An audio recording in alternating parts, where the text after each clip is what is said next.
Hey, good morning, everybody. Yeah, it's your old buddy Shep Jordan coming to you from, once again, the man cave. It's Monday morning, isn't it? Yeah, are you ready for the week? Man, it was rainy and nasty here, but you know, life is good. It really is.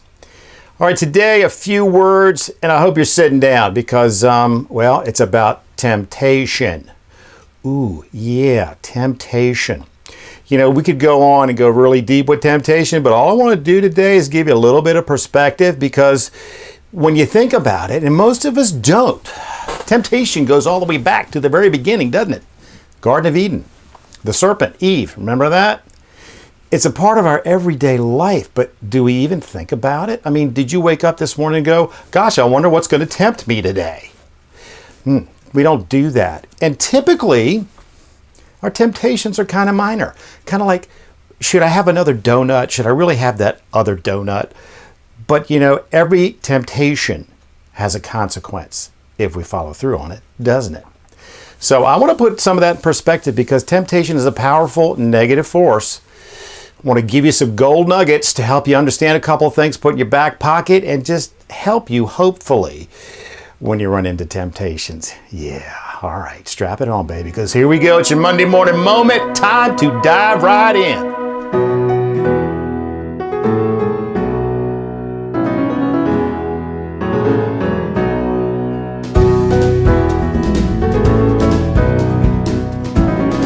All right, friends and neighbors, before we get started with temptation, I just would like to start off by saying we've got some friends in the Intentional Faith family that are starting the week with a heavy heart due to loss, and we have others that are facing health issues, and I just want to offer our usual blessing.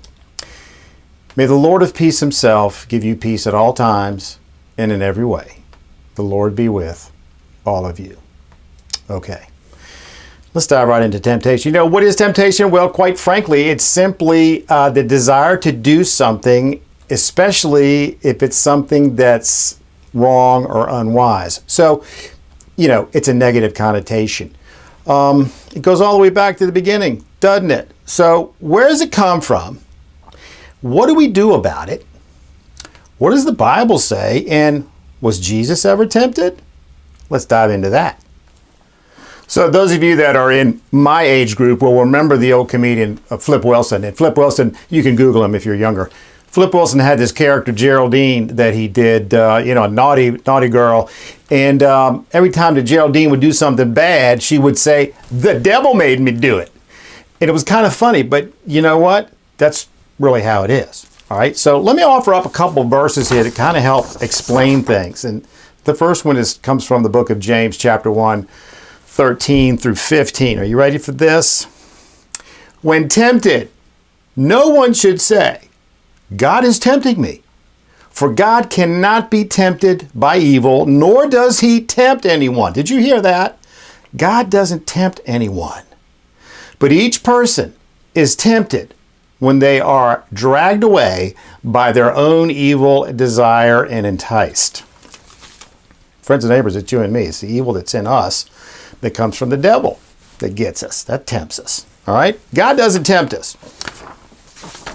1 Peter chapter 5, verse 8. Be alert and of sober mind.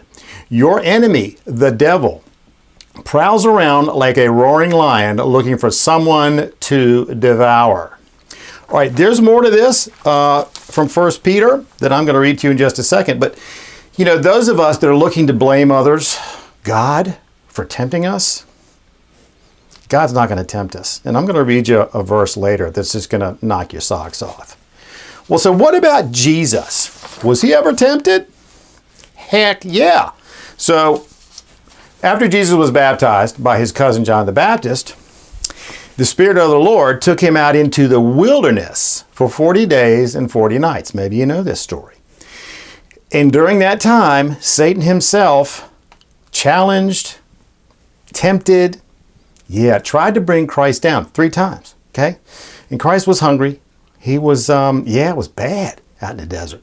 But each time the devil tried to tempt Jesus, Jesus said, "As it is written." And then he would come up with this scriptural verse that pretty much puts Satan, right where he belonged. And after 3 attempts, Satan realized, can't be tempted. and Satan left. Now, what's interesting about that is, what do you think would have happened if Jesus had given into his temptation? There's no way he could have saved the world, ladies and gentlemen. So that's pretty significant. So yeah, even Jesus was tempted, of course, because he was without sin. He could resist, and but he knows what it feels like to be tempted. All right, so what do you do? What's the counter to our temptation? Okay, got a couple of verses for you. So as you can probably imagine, there's a ton of encouragement all throughout Scripture to help us stand firm. And speaking of stand firm, do you remember the passage from Peter I read just a second ago? I'm going to read you the whole thing again with the rest of it, so you'll see a bit of encouragement. Be alert and of sober mind. Your enemy, the devil, prowls around like a roaring lion looking for someone to devour. Can you get a visual of that? But listen to this. Resist him, standing firm in the faith, because you know that the family of believers throughout the world is undergoing the same kind of suffering. Do you understand? We're all in this together. We're all in this together. So Scripture is encouraging us to stand firm, but we should be doing that with each other. We should be helping each other stand firm. Okay, if there's a go-to verse about temptation and how to stand up to it, it's 1 Corinthians 10. Okay, here you go. This wraps it up in a nutshell. No temptation has overtaken you except what is common to mankind. And God is faithful. He will not let you be tempted beyond what you can bear.